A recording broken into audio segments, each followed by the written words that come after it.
Hello and welcome to the UK column. I'm your host, Mike Robinson. Joining me today, I have Vanessa Beeley from Damascus and David Miller. David, welcome, and Vanessa, welcome to the program. We're going to get started off with talking about Israel and Zionism and so on. So, David, first question on my lips at the moment is, what is the Zionist movement, and what is the difference between the Zionist movement and the Zionist lobby? Well, I mean, I think that there's been a lot of misunderstanding about what people usually call the Israel lobby and the broader Zionist movement, which is what I tend to bang on about quite a lot. And I think it's really very important for us to understand what the difference is between the Israel lobby and the Zionist movement. Now, the Israel lobby, easily defined, is all of those groups in Western countries, in the US, UK, France, or Germany, wherever else, who are engaged in attempting to influence policy, either domestic policy or foreign policy, in the interests of Zionism, or more specifically the regime in occupied Palestine, the Zionist regime. So that's organizations which might be in the political parties, like, for example, Conservative Friends of Israel or Labour Friends of Israel in the UK, or they might be think tanks like the neocon think tanks that there are in the UK, but Policy Exchange, the Henry Jackson Society, etc. Or they might be other kinds of lobby and influence groups like BICOM, for example, the Britain-Israel Communications and Research Centre, which is there to influence the media in favour of pro-Zionist narratives and talking points. Now, all of these organisations, one can say, are the Israel lobby, and we can also note other organisations like the Board of Deputies or the Jewish Leadership Council, which are all pro-Israel organisations or umbrellas. And everyone really would admit that those are organisations which are part of a lobby to pursue Zionist ideas. But when you talk, and I should say, of course, that is the way in which the Israel lobby is conceptualized by almost everybody who's talked about it in the academic literature. In particular, most of it, obviously, Mearsheimer and Walt in their path-breaking book called the Israel lobby in 2005 or 6 or whatever it was. And that's the kind of definition they use. In the US, they have similar kinds of organizations, for example, the think tanks like the Foundation for Defense of Democracies or WINEP, or a whole range of others, or the ADL, the Anti-Defamation League, and others, right? But there's something more to what I would call the Zionist movement than just those organizations. And if you look at Mearsheimer and Walt's book, for example, you find that the main Zionist organizations in the US are either not in the index or only covered fleetingly. And I would sort of try and explain that by giving you an indication of what the Zionist movement is and how that relates to the lobby. So the Zionist movement is, of course, famously a movement set up at the end of the 19th century through an organization called the Zionist Organization. And they had big international conferences in Switzerland and in the UK and in other places, indeed in America as well, much later. And that organization became later on in the middle part of the last century the World Zionist Organization. So it's telling you something significant there. It's not just that it was a Zionist organization, it's now saying it's a World Zionist Organization. Now, of course, they don't have members in every country in the world. They have members in roughly 45 countries, but we can come back to that in more detail later. And associated with the Zionist movement, the aim of which was to set up a Jewish state in the historic territory of Mandate Palestine, were a series of other organizations. So the Zionist organization is at the top, the World Zionist Organization, and it has a number of other organizations which are there to help to construct the Zionist settler project. So, for example, they have the Jewish National Fund, which is there to expropriate, steal, buy land in Palestine for Jews to settle on, and only Jews. And then, of course, there's the Jewish Agency, which is a mechanism to try and secure Jews from outside Palestine and move them to become settler colonists in Palestine. And then there, of course, is the third organization, which makes up the four organizations which are at the head of the Zionist movement. The Keren Hazod, which was devoted to providing the money for doing all of those tasks. So there's four organizations which are at the peak of the Zionist organization, the World Zionist Organization and the Zionist movement, and they then have affiliate organizations in every country in which the Zionist movement is organized. So in order for there to be a Jewish state, they created this thing called the movement. They created the Jewish state, and then they decided, well, what shall we do? Should we dissolve the Zionist movement, or shall we keep it going? And of course, what they decided to do, as everybody knows, but nobody says, is that they decided to keep it going. And all of these organizations that I've been mentioning still exist. In fact, the headquarters of these organizations, the four organizations I've mentioned, are all in the same building in King David Street in Jerusalem, which they call National Institutions House, indicating that these are the national institutions of the so-called State of Israel. And of course, they have their branches everywhere else. In the UK, there is a Jewish National Fund UK, which is the branch, the UK branch of the Global Jewish National Fund, headquartered in Jerusalem. There is there's an office for the Jewish Agency. There is an organization called the United Jewish Israel Appeal, which is the fundraising organization, which is the UK branch of the Keren Hazod. And of course, there is a Zionist Federation, which is the formal UK affiliate of the World Zionist Organization, and it has amongst its members some 40 other formally Zionist organizations. Now, all of that, I've given you.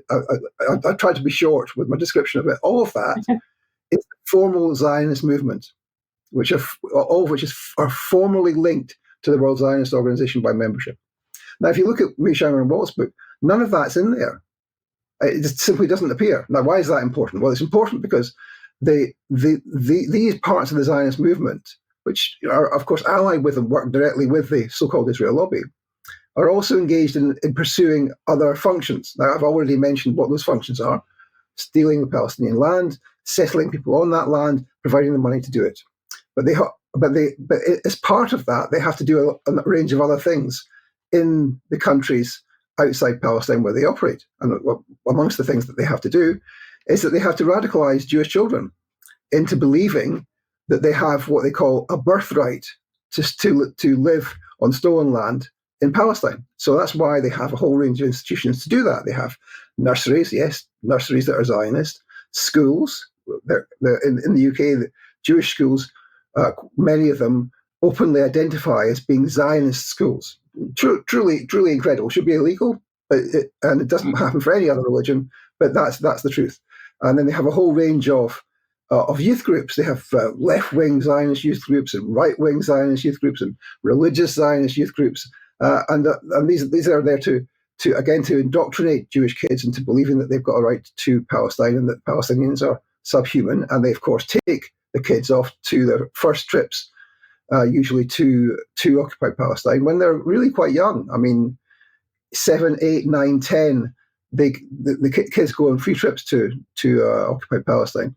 And the purpose is, of course, to indoctrinate them. And then, of course, later on, they have Zionist student groups, the Union of Jewish Students, Chabad on campus, Camera on campus, Stand With Us has activities on campus, a whole range of different Zionist student groups, again, which offer free trips to occupied Palestine, and which also provide a mechanism for young Jewish kids to be both indoctrinated and recruited into roles in occupied Palestine, either as settlers or, even more worryingly, as members of the occupation forces. And that's provided. Those routes are provided by the Union of Jewish Students, for example, which sounds on the surface just like a student body for Jewish kids. It's not. It's a genocidal Zionist organization. So that's the other functions of the Zionist movement, which are not really part of what you would call the Israel lobby. So the Israel lobby is part of the Zionist movement, but the Zionist movement is quite a lot bigger than that. And we have to understand that because there's such a lot more going on than just the question of the Israel lobby. Vanessa, that's quite an incredible description that David has just given of an organization that the vast majority of people have no concept of the scale of. Yeah, and I think what's kind of fascinating is the description that David has given is also very focused on, as you said, Jewish youth. It can have this kind of aura of credibility and acceptability. But to what extent, I guess we have to look at to what extent that bleeds out from those Jewish movements into sectors of UK, we're focusing on UK, but also US society. To what extent does that then influence the thinking within UK society regarding the Palestinian issue or regarding the history of the Palestinian issue? Yes. David, something that you said there that I wanted to get some more thoughts on was you said that no other religious group has this kind of infrastructure with respect to schools and so on. What is the situation? Because lots of people in the UK will be looking at the Islamic community in the UK and saying, well, they've got their own courts and they've got their own educational establishments of some kinds. But what's the relative scale of the infrastructure there?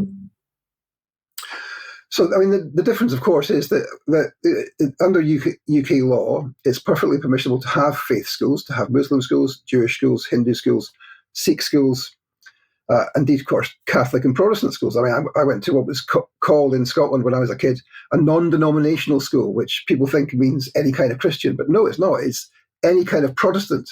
And so, you know, even though these are sort of secular schools in a way, they're still religious schools in some respects. And of course, that's the law in the UK. But when we talk about Zionist schools, we're not talking about teaching Judaism or observance of Judaism or in the other examples, other religions. We're talking about commitment to a specific political ideology. Now, if we had schools in the UK which claimed to be Salafist or Wahhabist, then people would have an issue with that. They would say, that's not right, that's not Islam, that's a particular kind of Islam, which is a political movement. And I would say, yes, that's right. But we have got Zionist schools. Now, in the case of the UK, there I think are 170 Jewish schools in the country. I don't know how many of those are avowedly Zionist. It's very difficult to tell, but there are quite a number which are avowedly Zionist. A number have been set up by, for example, the United Synagogue, which is a synagogue movement, which again is avowedly Zionist. So you see the way in which this works. That there's a process whereby the idea of something being Zionist is represented as being completely normal, and this is what every Jew thinks. And of course, we know that's not true, but that's how they represent it. And this has been allowed in our society to flourish as something which is normal and which people don't even conceive of is actually happening. So there's about 170 of these schools. But the other thing I would say is that when you say people don't have any real idea about this, I think that's true, but the scale of it is way larger than I've already described. What I've described is effectively the core of the Zionist movement. And Vanessa was talking there about how it bleeds into the rest of the society. And I think that's a really very, very important question. If I maybe say a couple of things about how I think that happens, and then we can get into particular details. So obviously there are those elements of the lobby which are attempting to persuade, bully, intimidate, indoctrinate, or pay for other parts of the society to do what they want. And the most obvious place that happens, of course, is in Parliament, where, as we see today, the election is happening today. I don't know if we're broadcasting this today, but the election is on today, and there are some 170 or 180 MPs currently in Parliament, although they're not technically in Parliament anymore, who have taken money from the Israel lobby, and mostly, of course, from Labour Friends of Israel and Conservative Friends of Israel, but also from particular Zionist donors like Trevor Chin, who has been the effective head of the Zionist movement in the UK for some 20 or 30 years, and many other Zionist donors whose names have been banging about on Twitter or X in the last few weeks. And the people who are in receipt of this money are largely not Jewish, and they quite often can become what might be called career Zionists. So they're recruited usually at a young age when they're at university. So the Jewish Zionists are recruited effectively at primary and secondary school, whereas the non-Jewish career Zionists tend to be recruited through the National Union of Students and through the student movement. And you can see examples of these all over political life. Luke Akehurst is a very famous one who's standing for the seat in North Durham. John Woodcock, Lord Walney as he's called now, the government's advisor on extremism. John Mann, again another government advisor who's now in the Lords, and a whole range of others. Joan Ryan, for example, who was the head of Labour Friends of Israel, all non-Jewish career Zionists who are inculcated into the ideology with the help of money. Yes, quite often, not always. I mean, Luke Akehurst appears as not. I mean, obviously he works full time for the Israel lobby and is paid by the Israel lobby for his work. But I mean, there's a famous clip of him on Twitter where he says, I often wondered why they didn't take me to Israel on a free trip. And he says that Jeremy Newmark of the GLC said to him, we didn't need to take you, Luke. You were already convinced. We only wanted to take the people who we needed to convince. And that's how it works, right? So there's the career Zionist. And that, of course, is a very important way in which Zionist ideas trickle out into the body politic and other parts of society. But then there's a whole series of other activities. So, I mean, I would put under one umbrella, for example, intelligence activities. So, obviously the Mossad carries out activities here, and it was in charge in the 1980s, for example, of the idea that anti-Semitism and anti-Zionism were the same, and it was in charge of a process which led to and it eventually became the International Holocaust Remembrance Alliance working definition of anti-Semitism, lodged at the IHRA in 2016 and used as the main weapon against Jeremy Corbyn and against, indeed, all of the pro-Palestine movement all over the world. So the intelligence operation of Mossad is really quite interesting and sophisticated, and people don't really have any conception of that. And I can tell you some details of that if you want to. But the other element of the intelligence operation is especially associated with Unit 8200, which is the Signals Intelligence Unit of the Israeli military, the equivalent of GCHQ in the UK or the National Security Agency in the US. And one of its strategies in the last 20 years has been to invest heavily in its staff or ex-staff doing tech startups. So that, for example, in the UK, there are something like 400 Israeli tech startups. Now, these people are people who are engaged in contracts and all sorts of tech work, which brings them into contact with agencies of the British government and with other data which might have a potential use to Israeli intelligence. Now, we don't have clear evidence of the way that has been directly used by the Israeli regime, but it's perfectly apparent that there are many Israeli companies stuffed full of ex-Unit 8200 veterans who are working directly in contracts where they have access to data which is of national security importance.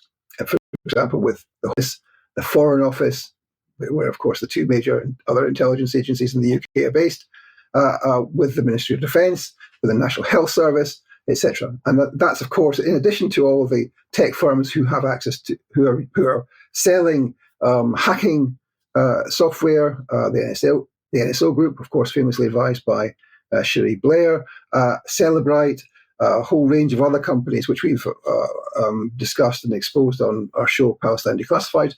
And that's a really very important element of what you might call a broader Zionist movement, which is Israeli intelligence operations in this country, which are having a significant effect.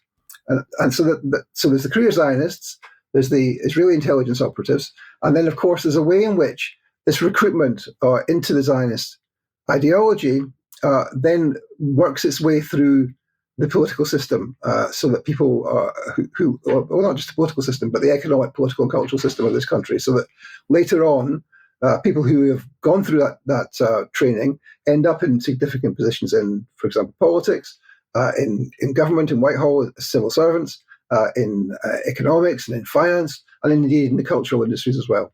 And that, of course, is helped along by the fact that Jews are overrepresented in relation to their per head of population in the UK and indeed in the US and other places too, in in economics, in politics, in journalism, in the civil service, in fact.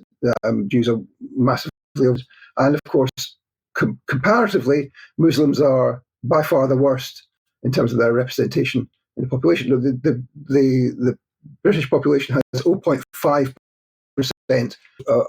Jews, and it has 6.5% Muslims. And so you can see that when you come to look at the figures, that the huge disparity that there is there. So there's a kind of an advantage which Jews have because of historical processes or whatever is the reason, which means that these Zionist ideas, because of course most Jews overwhelmingly are Zionist, we don't know the exact figures, it depends how you count them, but between 60 and 95%, the ultra Zionists would say 95%, probably somewhere in between. So when you have an advanced class, Jews are by and large average, wealthier, to have higher take-home pay than does anyone else, including white people.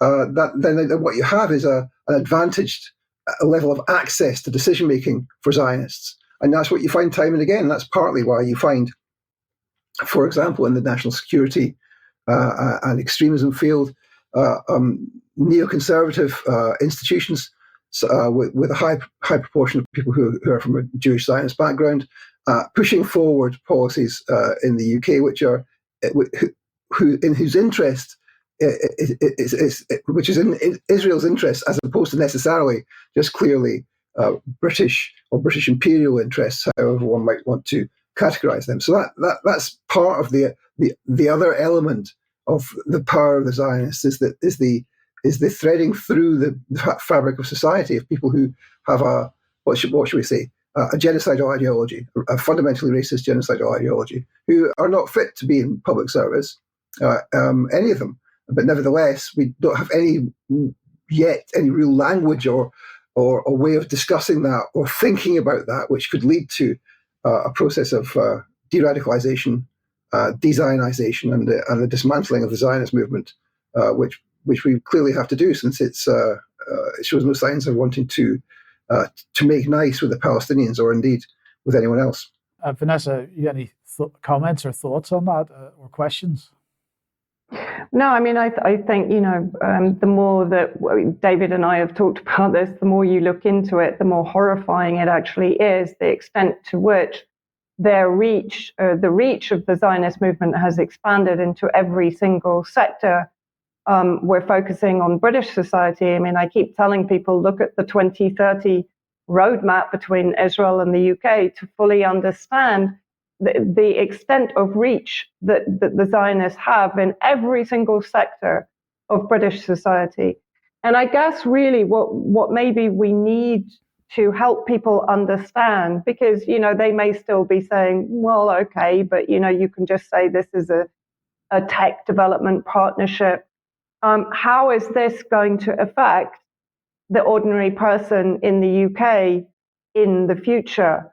I mean, for me, it's clear we're being actually infiltrated by, as David described it, it's a genocidal, supremacist, racist ideology that is incentivizing those that control the decisions that affect our life into either believing in that ideology or at least supporting it for their own gain, let's say.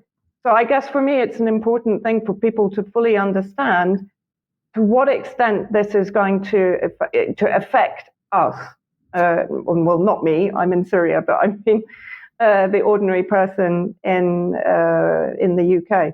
Let me ask you this question, and then we'll get David's thoughts on it if we could. What are we looking at here? Are we looking at Israel as a British project? And in fact, the entire Zionist movement is an outgrowth of British imperialism, or are we looking at a British project which has effectively gone rogue and is starting to take over British institutions again? Well, I think that's a kind of a circular discussion question, because it's a very difficult one to answer. I tend to see it that Israel was a settler colonial project that was basically, sorry, the electricity just came back on, that was kind of midwifed by the British, but the British were heavily incentivized to do so. Then, obviously, the entire movement has to a large degree been adopted by the United States to further its own neocolonialist agenda in the region. And to me, sometimes it appears that it was Britain's Frankenstein that has turned into an uncontrollable monster, and that the monster, to some degree now, is consuming the society that created it in the first place. That's to a large degree how I do see it, but at the same time, I can flip it and say that the ideology of the Zionists is not far from the British imperialist ideology also. So as I said, it's a very sort of, I'd be really interested in David's point of view on this.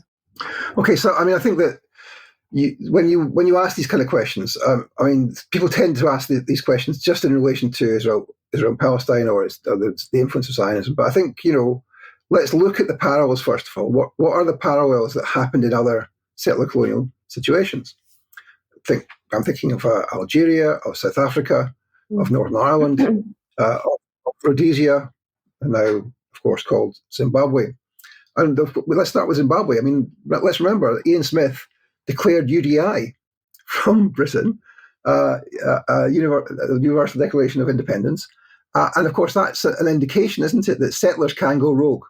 And indeed, I would go further than that. I would say that settlers always go rogue. It's the condition of settlers to have separate interests than the metropolis. And that was the case with the Orange Order and the Loyalists in the north of Ireland, remains the case. That was the case with the Pied Noir in France, in Algeria. It was the case with the Boers, and indeed with the white settlers in South Africa. And it is the case in Palestine. So that's the first thing, is to say that they always go rogue. And that's in the DNA of the settler, because a settler colonial situation has its own material circumstances. I get a lot of stuff from socialist groups who say, "Oh, you don't understand the material relations," and I'm saying, because they want me to talk about class, and say, "Well, of course, the solution to Israel-Palestine is a socialist revolution in the whole of West Asia." And I say, "Well, guys, it's not only about class. Settler colonialism has its own material basis. And the basis is that the interests of the settlers diverge from the interests of the metropolis. It's perfectly clear that that's always what happens. But let's come to the precise example.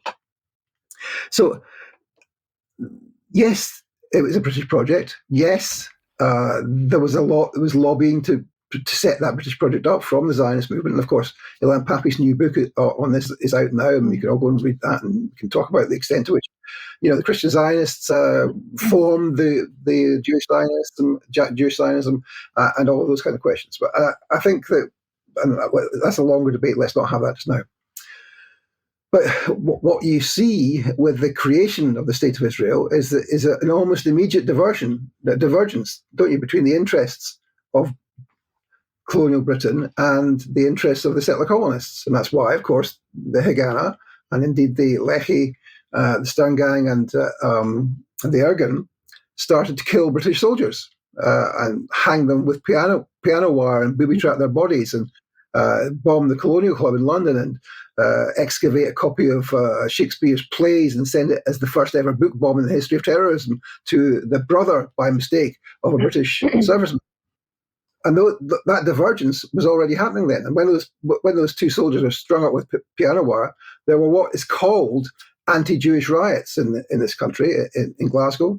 In fact, in the Gorbals in Glasgow, in the area where my dad at that stage lived, where there was the Jewish population mainly lived in the Gorbals then. They moved out later, of course. And so you see that divergence. Now, the divergence wasn't necessarily a fundamental divergence, but it did mark the views of the ruling class in this country quite notably. And that's why, of course, Margaret Thatcher famously refused to shake Menachem Begin's hand when he came to visit Downing Street, because he was, in her view, a terrorist. And these are real things that happened, that divergence. But the divergence wasn't a straightforward process. It didn't proceed in one direction. Let's remember in 1956, the British collaborated in secret with the French and the Zionists to invade Suez. And of course, that was a debacle heralding the end of British imperialism or the British Empire to a large degree.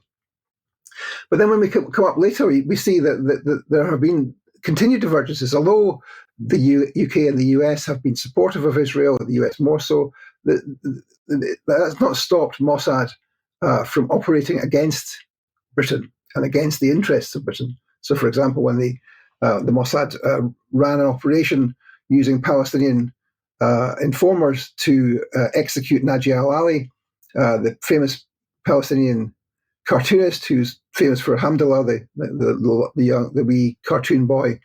He was executed in Kensington in 1987, and Thatcher shut down the Mossad cell in London, expelled them all. Now, who would have thought that a person of the kind of politics of Margaret Thatcher would have done that? Of course, even later on, when David Miliband was Foreign Secretary, in the famous incident where the Mossad used forged passports, fake British passports, to execute a Custom Brigade's commander in Dubai, and David Miliband, as a Zionist, expelled Mossad as a result of that. So you can see that there are ways in which their interests are not always similar and sometimes diverge. And even that started really very, very early. I mean, Mossad had an agent inside the National Security Council of Britain in the late 1940s. And this was discovered by MI5, and the person was removed. And the MI5 files now declassified, where the MI5 case officer writes up the notes and says, "Oh, now we understand that is hostile power." In 1940, okay, so that this is not a straightforward thing, and that hostility that there was between the security establishment and the Zionists has dissipated, yes, to some extent, but it hasn't meant that Zionists aren't targeting this country to pursue the interests of Zionism. Now, let me finish. I'm sorry I've been going on a bit long, but it's necessary, I think, to talk about some of these issues. So what does that mean now? Well, I think Vanessa's phrase, that going rogue, is very apt. I mean, what we see with the Zionist project is not just an attempt to get a homeland for the Jews, and then they'll be happy, and then everything can go back to normal, as if that could have happened after a Nakba, etc. But imagine that could have happened. But that's not what they want. They want regional hegemony, and they want to do that through the pursuit of Israel, to take as Menachem Begin talked about it in the late 1960s, early 1970s, to take Egypt and part of Lebanon and the West Bank and part of Jordan, etc., etc. And of course, what they want is a wider hegemony where they will have a greater Israel, and they will become, and to some extent they already are, an imperialist power in their own right. And I think that's one thing which people on the left who want to say tail doesn't wag the dog don't appreciate, that that there was a time when Britain was the unrivaled global hegemon, and that's not the case anymore. So how did that happen? There's a historical process whereby hegemons replace each other in the kind of Western process, where it's been the UK and then the US, and Israel is trying to become a junior imperial power of its own. Now, of course, in the context of BRICS and multipolarity, that's unlikely to be successful, but that's their aim. And so I think we should start to think about this idea that the tail doesn't wag the dog, that they must be doing what the Americans want. It is not correct. I mean, as we've said, settlers always go rogue, and there have been few, if I might say this, as rogue as the Zionists. Yeah, I mean, I'd like to come back on the 8200 in a few minutes, but before I do that, David, I may have asked you this the last time we spoke, but I'd like to cover it again if we didn't cover it, if we have covered it before, and that is, what was the process of getting from the point where we had Mossad being expelled by Thatcher and Miliband? How did we get from that point to the point that we are today, where the British government is, totally in bed with Zionism? Well, I would say that they're not necessarily totally in bed. There are still elements of the security establishment who are skeptical. I don't know them personally. I couldn't give you their names, but I'm convinced that they don't speak to me much, but I'm convinced that they are. So, but they're certainly not the dominant fraction of the security establishment. Now, how did we get there? Well, I think we got there by, there was a process whereby, if you look back at the way in which we now think about political violence, where for political elites in this country and almost every other Western country, the main threat that we face in terms of political violence is Islamic extremism and Islamic terrorism, or Islamism, a word which is simply invented or a new meaning of it was invented in about 1979, 1980. The term Islamist in English had never been used before in the history of the English language. The term Islamism used to mean someone who studies Islam, but now it means someone who is an advocate of political Islam, which is a uniquely and necessarily awful kind of threat to civilization, etc. Even if it's the case that in certain circumstances, British and American intelligence might want to use Islamists to pursue their own foreign policy agendas, such as Vanessa knows only too well in Damascus, in Libya, etc., in other places. But let's leave that to aside for 1 minute. So, where did these terms come from? Why do we have the term Islamist? Where does the idea of Islamic terrorism come from? And it may or may not surprise you to know that they come from, effectively, with a little bit of help from the CIA, they come from Zionist intellectuals and from the Zionist movement. Let me tell you exactly. The term Islamist is invented essentially by some writers, some Zionist writers, Bernard Lewis, for example, his mentee, Martin Kramer, the so-called Gang of Four of Islamophobic pro-Zionist scholars who are around Lewis. And you can chart the way in which this term has been used. We've got a page on our website, Powerbase, on the term Islamism, Islamist, and you can see exactly who started using it when. Of course, there were some French scholars who started to use it around about 79, 80 in relation to Afghanistan, in relation to the Muslim Brotherhood in Egypt, in relation to other areas as well. And some of those French scholars, it transpires, had some sort of relationship with the CIA. But it's largely from Zionist scholars, and in particular, the almost really incredible single point of origin of both the question of Islamism and Islamist, and indeed Islamic terrorism, is a conference held in Washington, D.C. In 1984, towards the end of the first Reagan presidency. And it was organized by a think tank called the Jonathan Institute, named after the brother of Benjamin Netanyahu.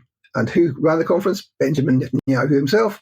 He edited the book which came out of it. And it was there, they had a previous conference in 79 in Jerusalem, where the term Islamic terrorism wasn't really used. There was a very, very brief discussion of it, like in a tiny paragraph of one of the contributions. In 84, you have a whole panel on Islamic terrorism, chaired by Bernard Lewis and the other three members of the Gang of Four.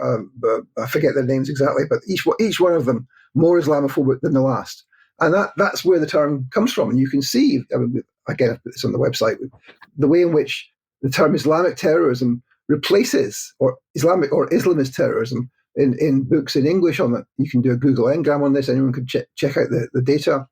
Replaces other sorts of terms. So the term communist terrorism is a term which is used quite regularly in books in English from about 1944, starting, I would guess, with the operation in Greece against the left in Greece, and communist terrorism becomes a term which falls out of use in around about 1975, 1980.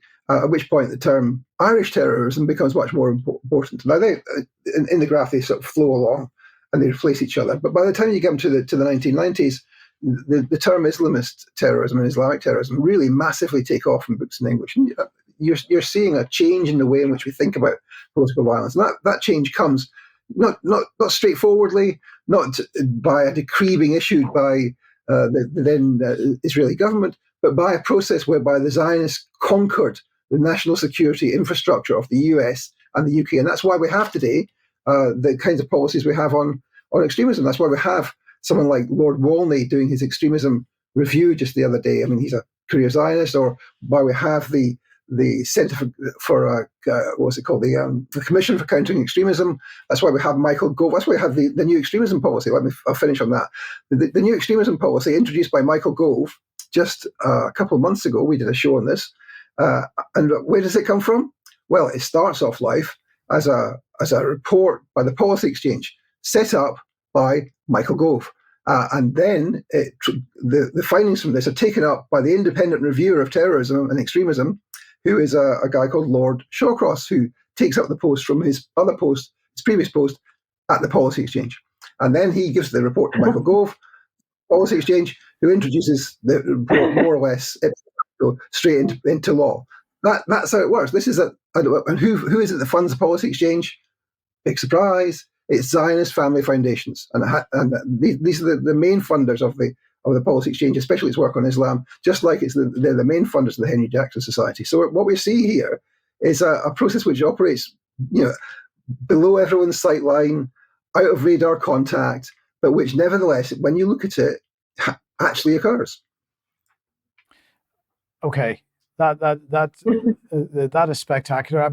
I was going to go straight on to 8200 at this point, but before we do, because this raises another question for you, David, and that is if we look at so-called right-wing extremism, so-called white nationalism, and we go back to the 1980s and the 1990s, even into the early 2000s. Anti-Semitism was a part of that. In however you define anti-Semitism, that was a part of that, and somehow the right wing has fallen in love with Zionism. And I'd be interested if you've got any insight into the process by which that happened, and was it linked to what we just discussed with respect to government? Well, I mean, this is the thing. When you start to look at this stuff, I like to say this because I'm sure it annoys the Zionists, but if I hadn't been sacked by the University of Bristol and been able to spend almost all of my time investigating Zionism, I would never have found out half of this stuff. But when you start to look at it, it's truly extraordinary. I really had no idea of the kind of length, the range and the depth of the power of the Zionist movement. I really had no idea. I was really, I talked about the Zionist movement quite a lot, but I was only in the foothills of understanding. I believe I still am. So how does this happen? Yes, the right across the whole of the European continent abandons anti-Semitism. Anti-Semitism disappears really as a form of racism in this period. And they instead take up Zionism with Tommy Robinson and Geert Wilders and all of the rest of them, who become Judeophiles, who become pro-Zionists. Not all of them, but quite a lot of them. And that's significant. And I think that's part of the reason why we see the decline and more or less extinction of anti-Semitism as a form of racism in the UK today. And I got criticised for saying this by a number of people on the left, including the SWP, whose only comeback was to say, but look, Viktor Orban in Hungary, and I give you the point, right? You can have that point. But where is the anti-Semitism as a form of racism in Britain today, where Jews are racialized, where the physiognomy is discussed, where their inherent greed and all of the things which are associated with the racialization of Jews? It doesn't exist anymore. And part of the reason for that, I think, is that the society's moved on, and I would say, if you look at the definitions of racism in the dictionary, all the definitions have some reference to the fact that to be racism, it has to be structural, it has to be institutional, it has to be a structure. And the forms of racism we find in society today are racism against Muslims, against black people, yes, of course, as has been the case for many years. In the 70s and 80s, racism against the Irish. And that's because these were state-directed projects, directed by the police, the counterintelligence, the counterinsurgency industry, the counterterrorism establishment. But the thing that I find more surprising is to look at the way in which the anti-racist movement in this country developed.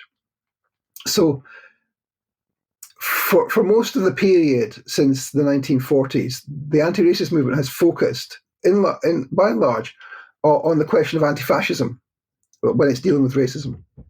And that, of course, has been a way of saying that the main problem, even if people didn't believe this, the main problem of racism in this country is fascism. And actually, it's not. The main problem in racism in this country is racism against black people and Muslims, enacted by largely the state. Yes, of course, we've got people on the streets and street armies, etc. But it's the state which does that.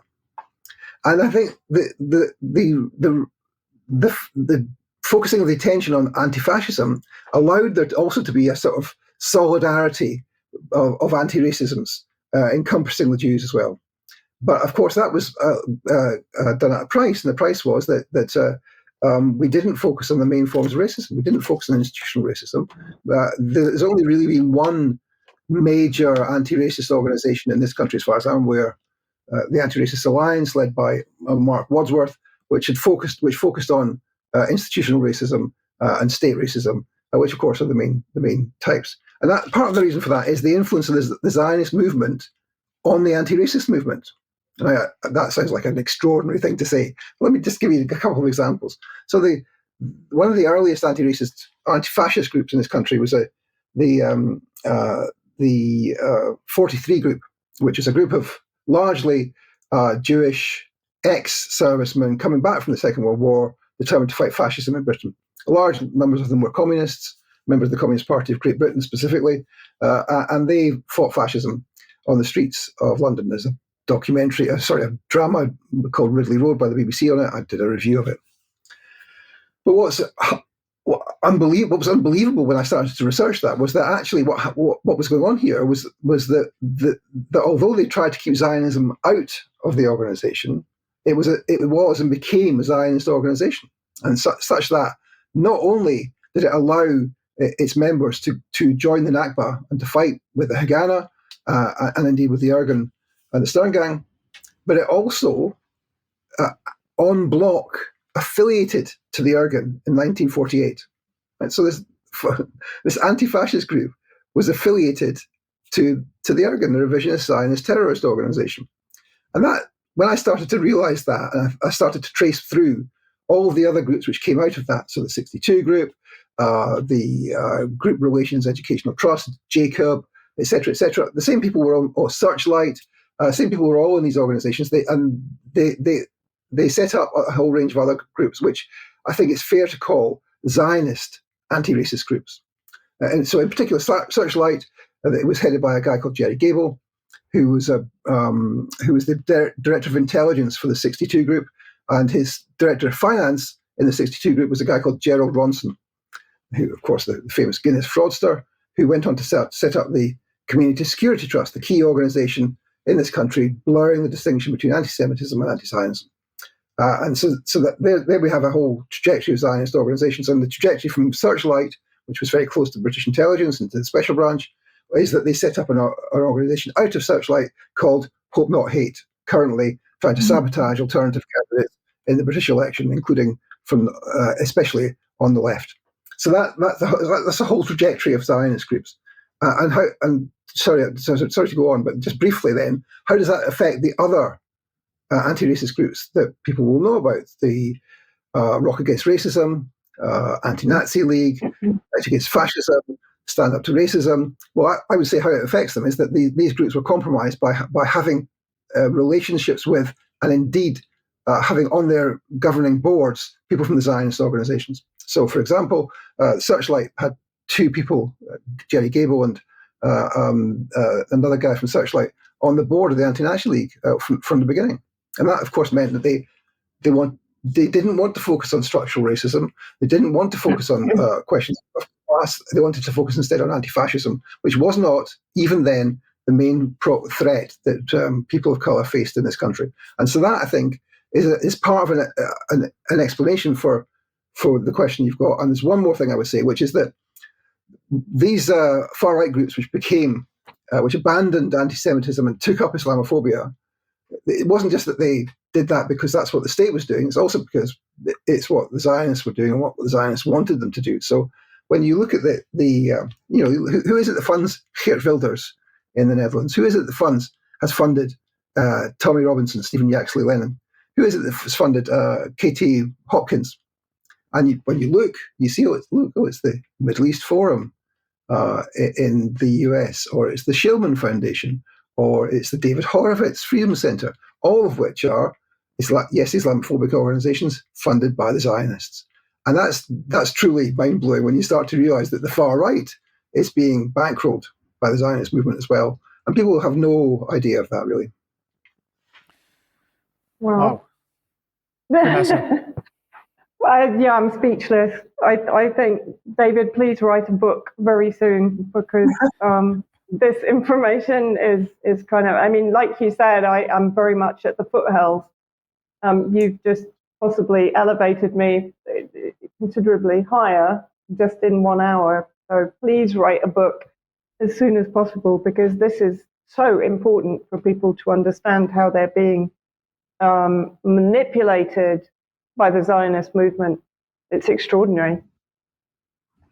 Okay, well, look, we're running out of time, but before we go, let's talk a little bit more about Unit 8200, because as you said, David, Vanessa and I have covered this in recent weeks on the UK Column News.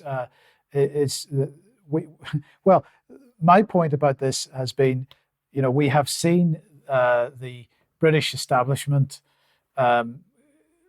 banning Huawei, for example, from taking part in commercial activities in the UK because of the risk to national security of Huawei telecoms kit on 5G networks and telecoms networks. At the same time, we have,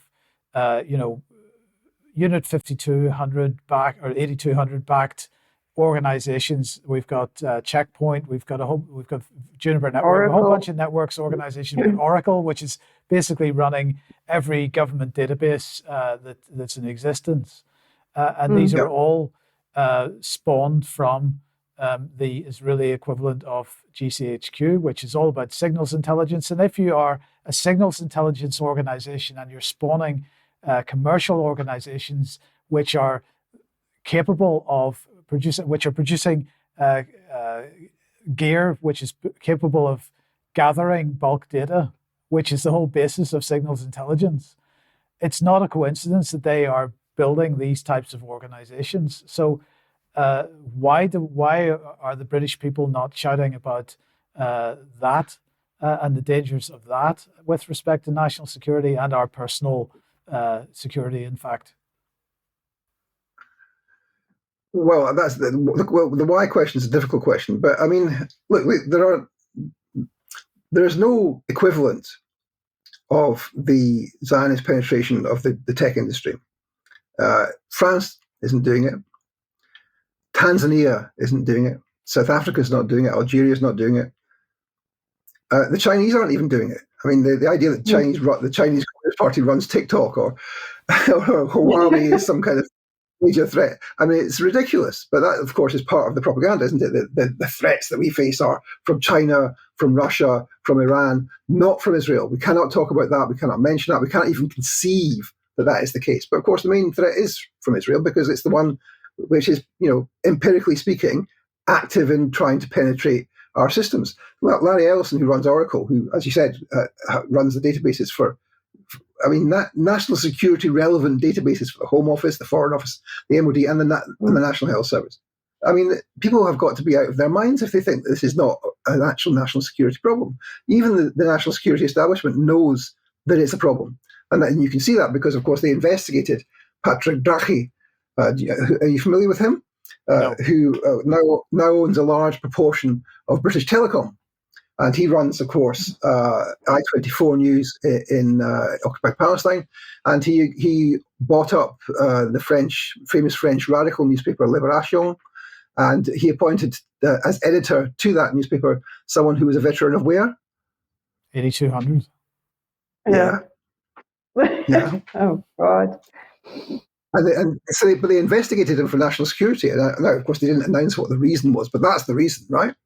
And I mean, they have people in there who can see that this is an issue But obviously, there are also people in there saying, keep it dark, old boy. We don't want to do this. And so that allows the penetration. I mean, Ellison is a fanatical Zionist. Wasn't it him who just happened to have in his back pocket $1 billion to lend to Elon Musk to buy Twitter? Isn't that what happened? I think that's what happened. Yeah, pretty much. and so you've got a genuine problem. I mean, I see that Scottish Palestine Solidarity are trying to raise the issue of the company which runs the surveillance technology in Glasgow city centre, and for the Garda Síochána in Dublin, and that's an Israeli intelligence-linked firm as well, and Authentics, which is the one which is now checking the identities of everyone who's got a Twitter account with the blue check plus the premium plus on Twitter. That's a Israeli company.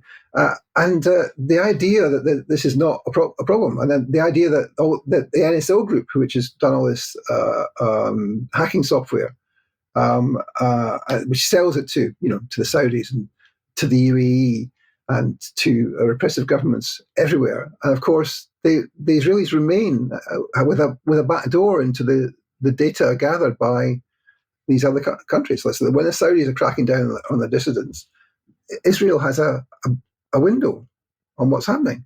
And do we imagine they're not using that window? Well, of course they are. I mean, this is absolutely absurd, and people have no conception of that. And we do need to raise our game here and properly explain how this works and why it's an issue. Vanessa, thoughts? I agree 100%. I think it's very important for people to understand how this infiltration is going to affect our daily lives, whether it's on social media, whether it's in the health sector, whether it's in suddenly our personal information turns up somewhere in Israel and is being used for nefarious purposes. I think it's incredibly important for people to fully understand the extent to which Israel is, are we living in the UK or are we living in Little Israel? I mean, that's basically what it's coming down to now. Are our politicians working and representing us, or are they representing Israel? Yes, and I mean, Vanessa, it's, with all these companies that are being incubated by Israel and Israeli intelligence, then of course there are jobs that are dependent on that incubation, and so people's loyalty is effectively bought on a much broader basis. Yeah, absolutely. Just one final question, David. You talked about Powerbase and you talked about Palestine Declassified. Just tell us a little bit more about Powerbase, because it is a fantastic resource, and tell us how people can find that. Okay, so in 2004 or 5, as a result of the propaganda over Iraq and also the question of lobbying and corporate power in the UK, me and some colleagues set up a company called Public Interest Investigations, and it has 2 projects. One is Spinwatch, the website spinwatch.org, which has reporting and reports, and the other one is a wiki site called Powerbase, which has, tens of thousands of pages on it, which tries to profile individuals and organizations engaged in public debate and show, where they get their money from, who they're linked to, et cetera, and that's an ongoing project which, it is useful. Some of the pages are out of date. It needs a lot more investment and research, but it's a useful way of trying to keep tabs on some of this. Palestine Declassified is the TV show which I produce and I'm the regular commentator on, which is now produced twice a week. It's on Press TV, which is the Iranian government's English language service, and which is available, we're banned from YouTube, but which is available on X, on Facebook, on Rumble, and I think we've got an Instagram page as well now. And Telegram. Oh, there's a Telegram. So there is, yes. Telegram channel is probably the best one. So so that's there, and we're P declassified on Twitter and similar on the other social media, and you can follow us there. We do investigations twice a week now, and you get stuff there that you more or less don't get anywhere else. Yeah. Okay. Brilliant. And I think the web address for Powerbase is powerbase.info, isn't it? I think that's it. That's right. Okay, well, look, I think that's been a fascinating conversation, David. I would like to repeat this at some point in the not too distant future and delve in a little bit deeper. But I'm going to say thank you both for joining us today. That has been fascinating. And I'm just going to end by saying, when we were looking at the Israeli lobby money that was being paid to MPs, I'm sure it was not an exhaustive list. But you began this program by talking about Conservative Friends of Israel and Labour Friends of Israel. There were other Friends of Israel groups that I'd never heard of. I hadn't heard of Northern Ireland Friends of Israel, despite the fact that I was born and grew up in Northern Ireland, and a whole host of others that are just pumping, relatively small amounts of money. But of course, it all adds up if you're getting money from disparate groups.